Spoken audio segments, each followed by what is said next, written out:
now gives me great pleasure to invite the school captain, Miss Katarina Makira, and Miss Pissarro Melanhaji, our school vice captain, to make their remarks on behalf of Year 12.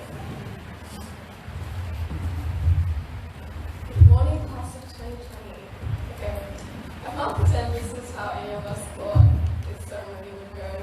The years and maybe even 2 years of schoolwork, homework, and hard work being celebrated without our families and without being able to thank and say goodbye formally to most of the teachers, faculty, and peers that watched us grow and mature into who we are today. Because of this, I'm so appreciative.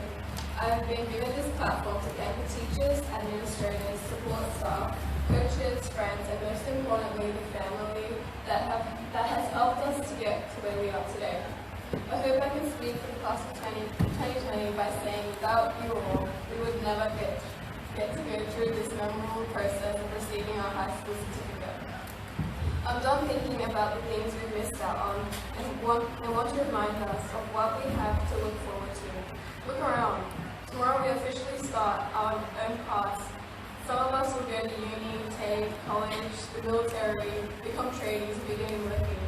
We have endless opportunities in front of us, and even if we don't connect as we do now, I am thankful we will always have the experiences and memories Little Girls has given us. If nothing else, I hope that being quarantined in a global pandemic reminds us of how lucky we are. We all have dreams to attend a great school with the best people. I would now like to make a broad statement that I think we can all agree on. The class of 2020 is one resilient class. Amongst all these hardships, we have still managed to make the best of our situation. I really hope that we can remember all the good times we've had these past 6 years. As we move on to the next chapter of our lives, let's all step out of our comfort zones, try new things, meet new people, and don't let others or challenging situations like a mere pandemic get in the way. To wrap this up, I want to congratulate each and every one of you. This is a momentous occasion in our lives, and I hope we can all find ways to celebrate, even if it's not in a typical way, because after all, we're not a typical class. Thank you.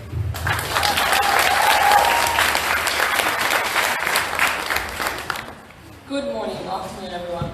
So we're actually here. We are actually graduating high school after all these years. I'm not gonna lie, it was kind of hard to believe. I'd like to say that we're all finished and can finally start enjoying our lives, but there is that small minor matter, just the fact that the HSC is literally next week. But after that, we can finally say we're done. It's all over. Just for us to enter into adulthood, which brings even more stress. But no worries, one step at a time. I know I can stand here and give some inspirational, heartwarming speech about how we should all be so proud of ourselves and how we're all going to miss each other, but the phony recycled corny advice have never really been my thing. I like to keep things raw and sincere. That's why I can certainly say that I, for one, cannot wait to be finished. It's been a blast, but it's definitely time to move on. And let's be honest, half of us will never see each other again, but that's not a bad thing, it's just reality. I mean, thank God for social media. But that's why I suppose this is the perfect opportunity for us to reflect and reminisce on our time here, instead of dwelling upon the changes we shall endure during life. No one can deny that our time here has been one wild roller coaster. I mean, with this year alone, we could write an encyclopedia, let alone the other 5. And I think that's just the elephant in the room that needs to be addressed. Obviously, the organisation of our graduation and several other events have been quite out of the ordinary. And I think that's one of the most unfortunate aspects of today. The fact that family and friends cannot be here in person to witness their daughters walk across this stage. But this is just an external factor that none of us can do anything about, and we just have to compromise and work with what we can. So I would like to especially thank and appreciate all the families and friends who are watching or will watch with their daughters, as I'm sure that your daughter is the person she is today because of many of you and your support. But I guess having a live streamed and recorded isn't all bad. You can be in the comfort of your own home, have some snacks while you're watching, and you can skip the parts you don't care about, like speeches for instance. My family being the first ones because I'm sure they hear enough of me at home. Anyway, besides the point, I know that the COVID situation has taken a toll on everyone really, and out of all the years this just had to happen to our one, it's been quite a whirlwind with adjusting to online schooling and just not knowing what the next day will bring. I'm not just saying this because I'm a part of this cohort, but seriously, we do not get the acknowledgement we deserve. But at least no one can take our title away. The class of 2020. Now, who's ever going to forget that? Although we did miss out on a lot of our key events, looking back, there are still so many funny and embarrassing memories that I'm sure many of us will cherish, and some will certainly be hard to erase from our minds. Even though we've had a plethora of significant events, such as any excursions, the sporting carnivals, the medieval and Shakespeare days, Harmony Days, the Reach Carnival, I think it's the little things that will remain just as sentimental, like grade sport, Sydney Story Factory, Year 8 maths, playing Kahoot, and just having a good wholesome chat about life with your class and teacher. Speaking of teachers, I would like to thank those who have taught our grade and genuinely cared enough to make the effort to get to know us, and some have really influenced us in the best ways possible. Speaking for myself, I'm so lucky with the teachers that I've had this year for year 12, and trust me, I'm not just saying that to be nice. I'd like to also thank the school for all our opportunities, and Ms. Queffer for being our grades deputy. But in particular, there is one person specifically that deserves so much credit and recognition, and that is of course Ms. Vesich. A round of applause can't possibly make up for all her efforts. Let's give her a round of applause.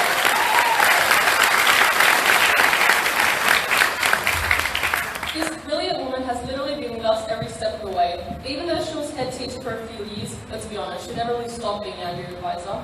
Words cannot express how grateful and appreciative I am to her. She has always had our best interests at heart, was always there when we needed her, was constantly working and organising everything for us, and not to mention that she's just an amazing history teacher.